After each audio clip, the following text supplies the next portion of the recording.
got him. Can he hold him? I think Rusty's probably going to let him go right now, but it's not time for the end of the race. But Rusty's going to be there and be there towards the end. Yeah, he's going to pick on them all day. Every time they look up, he's going to be right in either in front of them or right behind them. They don't have any problem. I tell you, I haven't seen Rusty Wallace this pumped up in a long time. You know, he's ready, and he kept saying, said, I've got more motor this week than I've ever had before, and I'm ready to do something to him. The 1990 winner, Rusty Wallace, fighting with Bobby Labonte, the youngster. And for sure, the defending champion has been KO'd from this one. Jeff Gordon knocked out early on the 80 lap mark. Ooh, got Earnhardt right there. He's 9. Gets down to the inside of Todd Bodine. Look at him shoot the drag. Todd Bodine comes right with him. Car that got a little shaky up in front of them, I think, was LaJoy. In the 22 car coming down. That's that one right there, that black car. Just a couple of cars up from Earnhardt. Looked like he had a handful out of turn 2. Up to 6th spot. Moves Earnhardt. Start today. Todd Bodine. He started right 34th, it sounds like, but Todd Bodine's going right by him and trying to go back to the lead here, it looks like, in a little bit.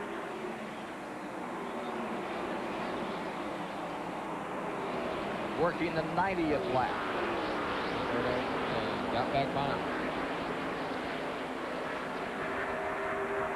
Leaving us with 21 cars. Rick Mast is on the tail end of this lead lap. Look at Todd Bodine putting on the scrap with Earnhardt and allowing some others to get collected into this group here. Mark Martin coming along very nicely, thank you. That's kind of how Todd got into trouble last time, is scrapping it with somebody else. Didn't learn, did he? I didn't learn, I guess. Maybe he figured he just got caught last time. He can try it again. Yeah. But he's young. You know, Todd Bodine's young, and he's aggressive. He wants to win really bad. And, you know, me and Richard are sitting here, and we've been through that, done that, and it usually didn't do very good at it. So, yeah, and you want to do it again, right? Oh, I want to do it a lot. It's not that I don't want to do it. I just can't do it.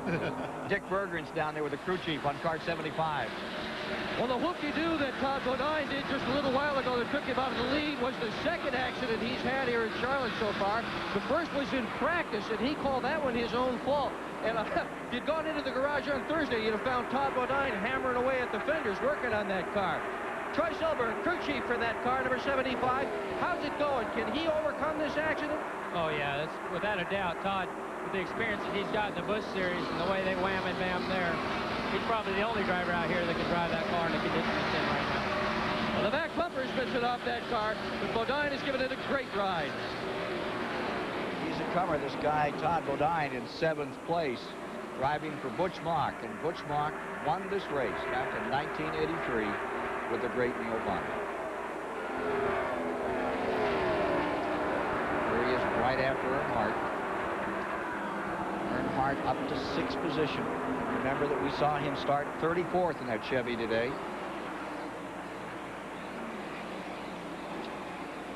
Car 75 really getting loose that time as it came down the main straightaway and bounced. Ooh, that car, now it is, it looks like it's in bigger trouble than it was before. Yeah, he's got some trouble right now. There's some smoke coming out of the back, and it wasn't tire smoke, it didn't look like. Car 75. He'll have to bring that in. There's Marlin scooting under him, and Morgan Shepherd clobbered the 4th turn wall. Just as he came out, you can see it's bent up some more over there.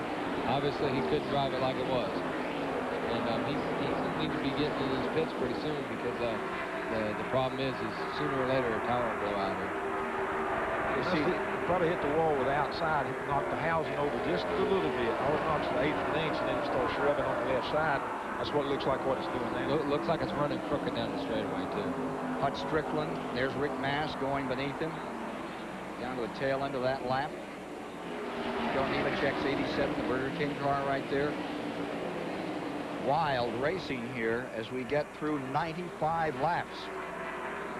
Let's take a look. Maybe we can see what happened to the 75 up here in turn 4 on this 1.5-mile track.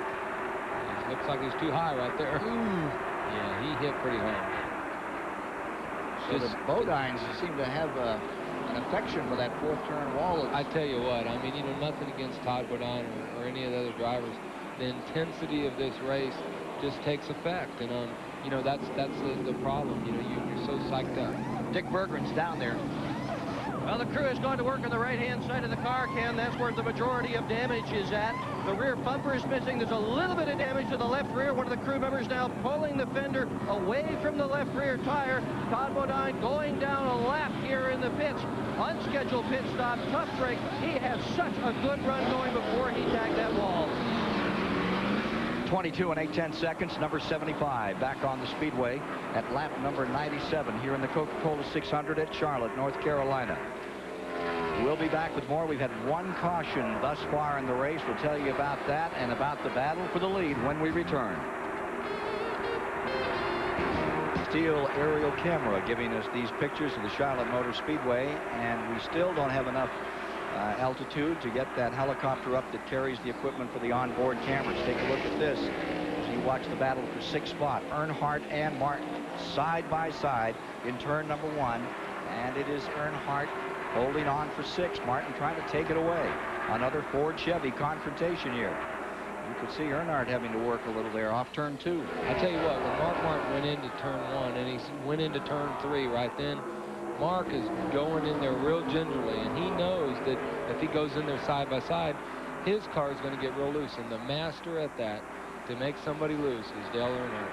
And he knows that that's what's going to happen. So Mark's going in there and making sure he's really stable, and then he's getting back on the throttle. Is there anybody you would rather race with than Mark Martin? Oh, I mean, you know, Mark's going to give you every amount of track you need, and you know, he's a real considerate person, and he wants to win just as much as anybody does. Ernie Irvin won't tell you how considerate Mark is, but when Ernie was so hurt, every night there was a Winston Cup race. The following day, Mark would fly down to the hospital and tell Ernie, who at that point was still unconscious, and he'd just sit there and tell you about the race. That's how much he got of it. Yeah, I tell you, it's nice to have a friend like that. He spent a lot of time at the hospital, and you know, our friendships goes on more than that. So you know, I'm going to remember that for the rest of my life. Well, here he is, Mark Martin, fighting to get himself another victory and turn Ford to turn their luck around this year as he comes after Dale.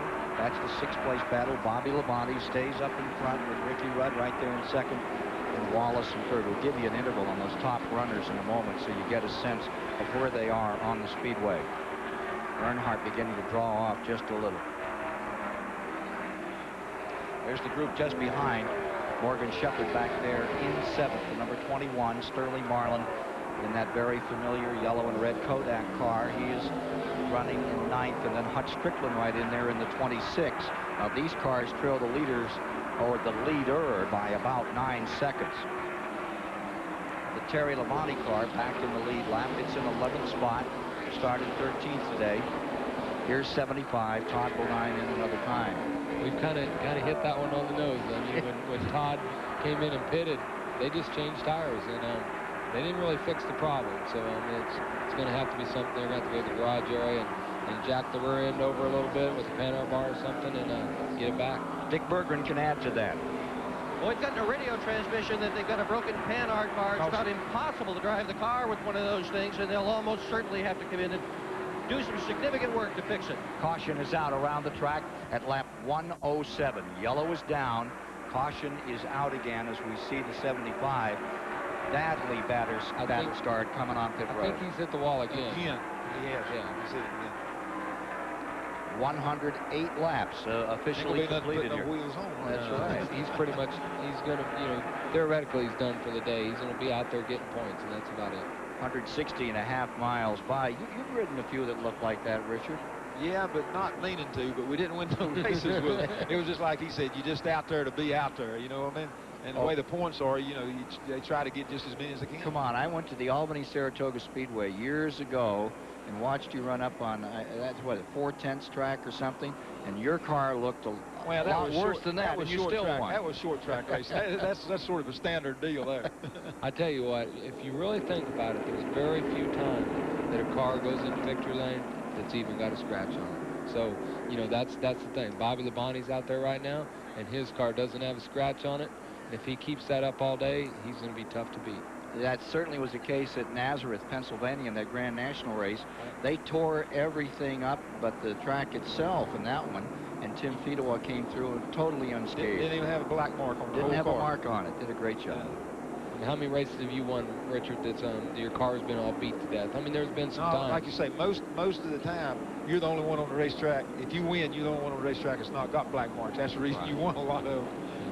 All the leaders on pit road. This at lap 109. Rusty Wallace is into the pit area. He is going to try to tighten the car up. That is a bit of a surprise. Yesterday in the Grand National race, no car was too tight. But here they're going to add some more to tighten it up. Randy Pemberton. Well, the 18 car, Bobby Labonte, is already down and away. They took 1 pound of air out of the left rear tire. He beats Rusty Wallace down pit road. Wallace came out very quickly. Got it right up to speed. That's the key now, is to get it up to speed as soon as you can, to the speed limit on pit road. Here you see the field back out in the turn 1 area. Watching Bill Elliott come back out with the number 94. 20 cars still in the lead lap, and we'll set the field for you when we return. Third caution of the day at lap 111 with Bobby Labonte in front, or Rusty Wallace in second. All the leaders have pitted, and we can get more on the complexion of the race by going down and talking. Oh, they're going to wave that out. We're going to Randy Pemberton right now.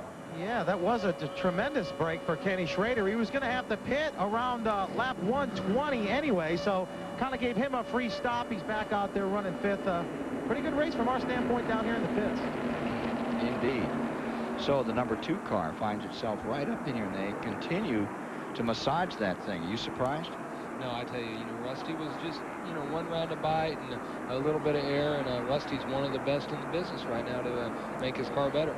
1 lap when they come by this time, and they'll start. You see Earnhardt in 6th. Let me take you a little further back. Shepard in 7th, Martin in 8th, Strickland 9th, Marlin 10th, Dale Jarrett 11th, Terry Labonte 12th, Robert Presley 13th, Bobby Hamilton in 14th, Brett Bodine 15th, then Lake Speed, Ricky Craven back to 17th, Bill Elliott 18th, Jeff Burton, and rounding out the top 20, Rick Mast is on the tail end, and they are all reported in that lead lap. 1 lap to green, and here's Dick Berger.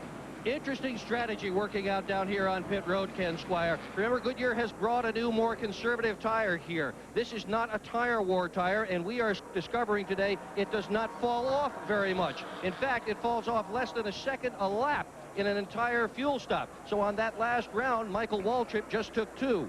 Remember as well, this race last year was won by Jeff Gordon, taking just 2 tires when Rusty Wallace took 4. Tire strategy will be very important in today's race.